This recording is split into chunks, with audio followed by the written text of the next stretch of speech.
Olá, meus amigos! Hoje falaremos de movimento uniforme. Dizemos que um corpo está em movimento uniforme quando ele anda pedaços iguais, espaços iguais, em tempos iguais. Essa é então a figura que pode descrever um movimento uniforme. O movimento uniforme, matematicamente, ele pode ser expresso por essa expressão matemática.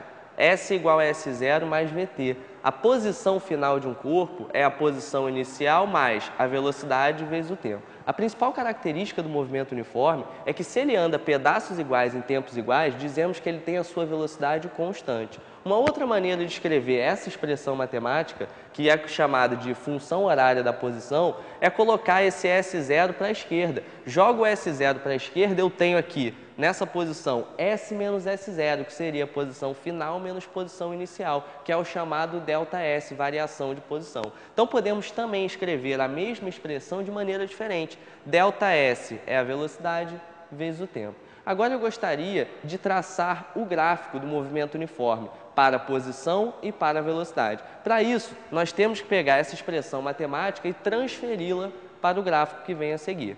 Repara, eu tenho aqui posição final igual a posição inicial mais velocidade vezes o tempo. Então, a relação entre a posição e o tempo na função horária da posição é uma relação linear. Se é uma relação linear, veja só, eu posso dizer que o gráfico posição por tempo tem que ser uma reta. Relação linear é uma função do primeiro grau. Obrigatoriamente, então, eu estou falando de uma reta. Só que, veja só, eu tenho que essa reta pode ser crescente ou ela pode ser decrescente. Reta crescente, eu digo que a velocidade é positiva. Reta decrescente, eu digo que a velocidade é negativa. Velocidade positiva é o cara andando para frente, a gente diz que o movimento é progressivo. Velocidade negativa é o cara andando para trás, a gente diz que o movimento é retrógrado. E ainda digo mais, podemos calcular aqui, através desse ângulo θ, nós podemos calcular o valor da velocidade num gráfico ST. A velocidade é dada pela tangente de θ quando essa velocidade for positiva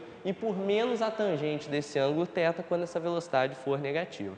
E para finalizar, nós podemos ainda traçar o gráfico velocidade por tempo. Mas lembrem-se, amigos, no movimento uniforme, o móvel anda pedaços iguais em tempos iguais. Por isso, a gente diz que ele anda com velocidade constante. O gráfico VT, a velocidade em função do tempo, eu posso dizer, então, que é uma reta constante. Então, temos aqui de verde o gráfico VT para uma velocidade positiva e aqui o gráfico VT para uma velocidade negativa. Para fechar, então, o último detalhe do gráfico VT, podemos calcular o espaço percorrido pelo móvel fazendo a área que vai da função até o eixo. A área pintada de amarelo, então, a gente diz que é numericamente igual ao espaço percorrido. Amigos, essa foi a nossa dica de hoje. Um grande abraço para vocês e tudo de bom.